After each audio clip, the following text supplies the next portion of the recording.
সম্পাদকীয় লোকে বলে কালী, পত্রিকার ৩৫তম বর্ষ, পঞ্চম সংখ্যা। শিবজ্যোতি থেকে জাত শিবস্বরূপ শ্রী রামকৃষ্ণ সারদা দেবী সম্পর্কে জানিয়ে গিয়েছেন, ও আমার শক্তি। শক্তি শব্দের উৎপত্তি শক ধাতু থেকে, যার অর্থ করতে পারা। অবতার যা কিছু করতে পারেন তা সম্ভব হয় তাঁর শক্তির সাহায্যেই। সেই শক্তি আবার আলাদা কিছু নন, অগ্নি আর তার দহন ক্ষমতার মতোই অভিন্ন।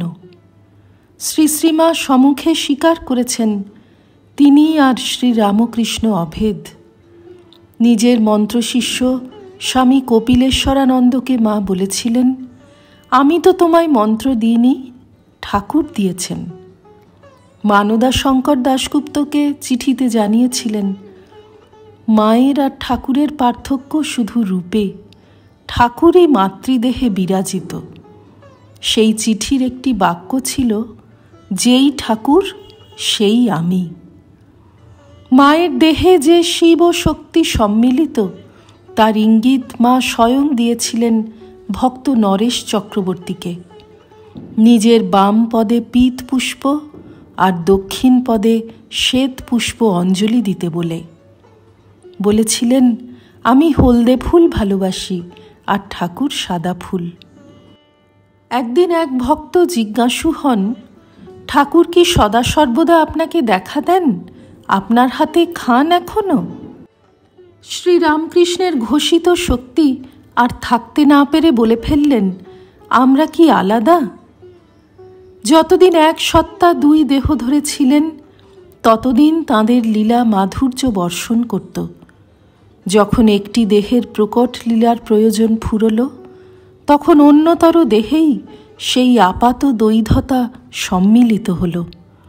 এই কারণেই স্বামী কেশবানন্দের মুখে শ্রী রামকৃষ্ণকে না দেখতে পাওয়ার আক্ষেপ শুনে মা সান্ত্বনা দিয়ে নিজের দেহ দেখিয়ে বলেছিলেন, এর ভেতর তিনি সূক্ষ্ম দেহে আছেন। ঠাকুর নিজ মুখে বলেছেন, আমি তোমার ভিতর সূক্ষ্ম দেহে থাকব। হয়তো এই জন্যই বাহ্য চেতনা না থাকলে মাকে কখনো কখনো শ্রী রামকৃষ্ণের মতো আচরণ করতে দেখা যেত। বৃন্দাবনে একদিন সমাধির উপশমে তিনি ঠিক সমাধিবুদ্ধিত ঠাকুরের মতো বললেন, খাবো। ঠাকুরেরই মতো সামান্য খাদ্য গ্রহণ করলেন, এমনকি ঠাকুরেরই মতো পানের সরু পুচ্ছটি দাঁতে কেটে ফেলে দিয়ে মুখে দিলেন।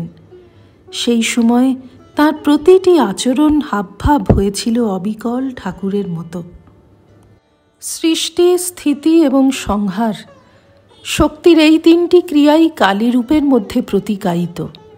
ধ্যান মন্ত্র অনুযায়ী কালী করাল বদনা, ঘোর রূপিণী।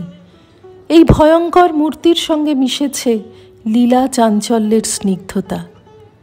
শিবের সঙ্গে লীলাপরা জননী সৃষ্টি উন্মুখ। তাঁর অপাবৃত বক্ষে জগৎ পালনের ব্যঞ্জনা, সৃষ্টিকে স্নেহসুধা পান করাতে তিনি ব্যাকুল। একই সঙ্গে তিনি সংহারকারিণী, শ্মশানবাসিনী, মুন্ডমালায় ভূষিতা। বাম দিকের ঊর্ধ্ব ও অধোহস্তে খড়গ ও সদ্যশ্চিহ্ন নৃমুণ্ড, দক্ষিণ দুটি হাতে বরাভয়। মুণ্ডগুলি থেকে গলে পড়া রক্তধারায় চর্চিত দেবীর শরীর, দুটি শিশুর শব তাঁর কানের দুল। শ্রী রামকৃষ্ণার্পণমস্তু।